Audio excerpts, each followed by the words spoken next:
नमस्कार दोस्तों, कलयुग के चमत्कार संतों की वाणी में आप सबका स्वागत है। दोस्तों, आपके हर लाइक से हमारा मनोबल बढ़ रहा है, आपके कमेंट से हमारा मनोबल बढ़ रहा है कि हम आपके लिए वीडियो बनाते रहें। दोस्तों, आज की वीडियो में हम आपके लिए लाए हैं श्रीमद् भागवत महापुराण का द्वितीय स्कंद का चतुर्थ अध्याय। अभी तक आपने द्वितीय स्कंद के 3 अध्यायों तक सुना है। अब उससे आगे हम आपको ये बता दें कि ये कथा एक तरफ तो श्री सुखदेव जी महाराजा परीक्षित को सुना रहे हैं और दूसरी तरफ सूत जी शौनक आदि ऋषियों को सुना रहे हैं।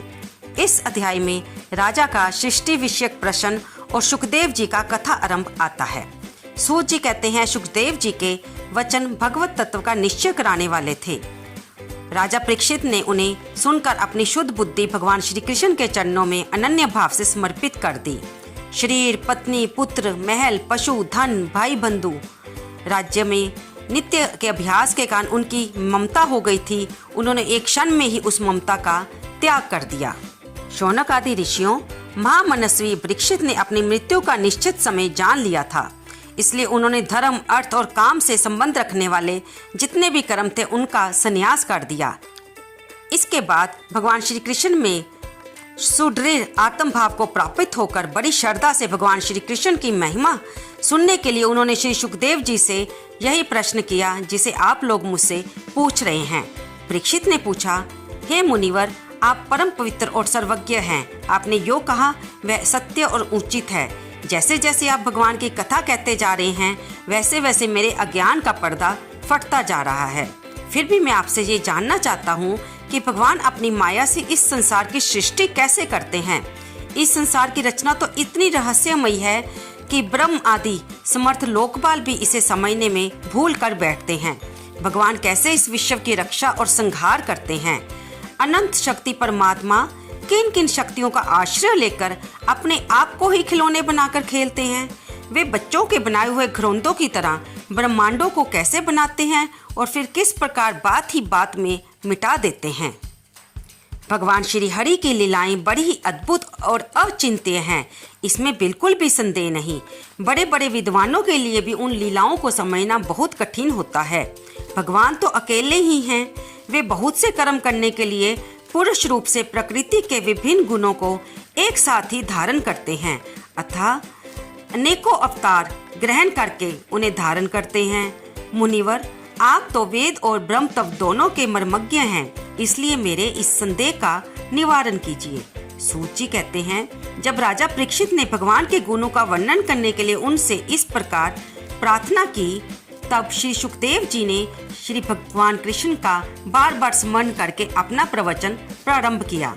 श्री सुखदेव जी कहते हैं, उन पुरुषोत्तम भगवान के चरण कमलों में मेरा कोटि कोटि प्रणाम है, जो संसार की उत्पत्ति, स्थिति और प्रलय की लीला करने के लिए सत्व, रज तथा तमोगुण रूप 3 शक्तियों को स्वीकार कर ब्रह्मा, विष्णु और शंकर भगवान का रूप धारण करते हैं, जो समस्त चर अचर प्राणियों के हृदय में अंतर्यामी रूप से विराजमान है, जिसका स्वरूप और उसकी उपलब्धि का मार्ग बुद्धि के विषय नहीं है, जो स्वयं अनंत है तथा जिनकी महिमा भी अनंत है।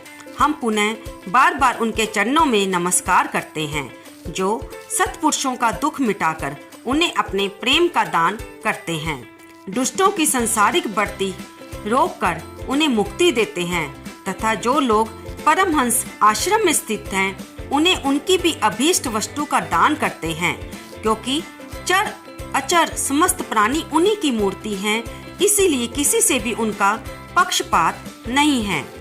जो बड़े ही भक्त वत्सल हैं और हठ पूर्वक भक्तिहीन साधन करने वाले लोग, जिनकी छाया भी नहीं छू सकते, जिनके समान किसी का भी ऐश्वर्य नहीं है, फिर उससे अधिक तो हो ही कैसे सकता है। तथा ऐसे ऐश्वर्य से युक्त होकर जो निरंतर ब्रह्म स्वरूप अपने धाम में विहार करते रहते हैं, उन भगवान श्री कृष्ण को मैं बारंबार नमस्कार करता हूँ, जिनका कीर्तन, स्मरण, दर्शन, वंदन, श्रवण और पूजन जीवों के पापों को तत्काल नष्ट कर देता है। उन पुण्य कीर्ति भगवान श्री कृष्ण को बारंबार नमस्कार है। विवेकी पुरुष जिनके चरण कमलों की शरण लेकर अपने हृदय से इस लोक और परलोक की आसक्ति निकाल डालते हैं और बिना किसी परिश्रम के ही ब्रह्म पद को प्राप्त कर लेते हैं, उस मंगलमय कीर्ति वाले भगवान श्री कृष्ण को अनेक बार नमस्कार है। बड़े बड़े तपस्वी, दानी, यशस्वी, सदाचारी और मंत्रवेता जब तक अपनी साधनाओं को तथा अपने आप को उनके चरणों में समर्पित नहीं कर देते, तब तक उन्हें कल्याण की प्राप्ति नहीं होती। जिनके प्रति आत्मसमर्पण की ऐसी महिमा है, उस कल्याणमयी कीर्ति वाले भगवान को बारंबार नमस्कार है। किराट, हूण, आंध्र, पुलिंद, पुलकस, आभीर, कंक, यवन और खस आदि नीच जातियां तथा दूसरे पापी जिनके शरणागत भक्तों की शरण ग्रहण करने से ही पवित्र हो जाते हैं, उन सर्वशक्तिमान भगवान को बारंबार नमस्कार है। वे ही भगवान ज्ञानियों की आत्मा है, भक्तों के स्वामी हैं, कर्म कांडियों के लिए वेद मूर्ति है, धार्मिकों के लिए धर्म मूर्ति है, तपस्वियों के लिए तपस्थल हैं। ब्रह्मा, शंकर आदि बड़े बड़े देवता भी अपने शुद्ध हृदय से उनके स्वरूप का चिंतन करते हैं और आश्चर्यचकित होकर उनकी तरफ देखते रहते हैं। वे मुझ पर अपने अनुग्रह की प्रसाद की वर्षा करें, जो समस्त संपत्तियों के स्वामिनी लक्ष्मी देवी के पति हैं, समस्त यज्ञों के भोक्ता एवं फलदाता हैं, प्रजा के रक्षक हैं, सबके अंतर्यामी और समस्त लोकों के पालन करता है तथा पृथ्वी देवी के स्वामी हैं, जिन्होंने यदुवंश में प्रकट होकर अंधक, वृष्णि एवं यदुवंश के लोगों की रक्षा की है तथा जो उन लोगों के एकमात्र आश्रय रहे हैं। वे भक्त वत्सल संत जनों के सर्वस्व श्री कृष्ण मुझ पर प्रसन्न हो। विद्वान पुरुष जिनके चरण कमलों के चिंतन रूप समाधि से शुद्ध हुई बुद्धि के द्वारा आत्म तत्व का साक्षात्कार करते हैं तथा उनके दर्शन के अनंतर अपनी अपनी मति और रुचि के अनुसार उनके स्वरूप का वर्णन करते रहते हैं, वे प्रेम और मुक्ति के लुटाने वाले भगवान श्री कृष्ण मुझ पर प्रसन्न हो।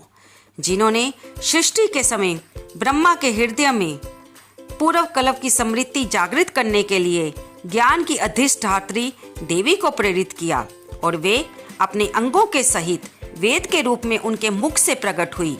वे ज्ञान के मूल कारण भगवान मुझ पर कृपा करें, मेरे हृदय में प्रकट हों। भगवान ही पंच महाभूतों से इन शरीरों का निर्माण करके इनमें जीव रूप से शयन करते हैं और 5 ज्ञानेंद्रियां, 5 कर्मेंद्रियां, 5 प्राण और 1 मन, इन 16 कलाओं से युक्त होकर इनके द्वारा 16 विषयों का भोग करते हैं। वे सर्वभूत में भगवान मेरी वाणी को अपने गुणों से अलंकृत कर दें। संत पुरुष जिनके मुख कमल से मकरंद के समान झड़ती हुई ज्ञानमयी सुधा का पान करते रहते हैं, उन वासुदेवावतर सर्वज्ञ भगवान व्यास के चरणों में मेरा बारंबार नमस्कार है। परीक्षित, वेद गर्भ स्वयंभू ब्रह्मा ने नारद के प्रश्न करने पर यही बात कही थी जिसका स्वयं भगवान नारायण ने उन्हें उपदेश दिया था और मैं भी वही करने जा रहा हूँ और मैं भी तुमसे वही कह रहा हूँ।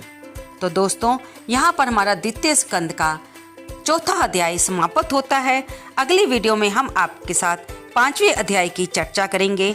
आपको भगवान श्री कृष्ण के बारे में बार बार सुनकर कैसी अनुभूति हो रही है, कृपया इसे मेरे साथ अवश्य शेयर करें और कमेंट बॉक्स में जय विष्णु भगवान, जय श्री कृष्ण लिखना बिल्कुल ना भूलें। धन्यवाद दोस्तों।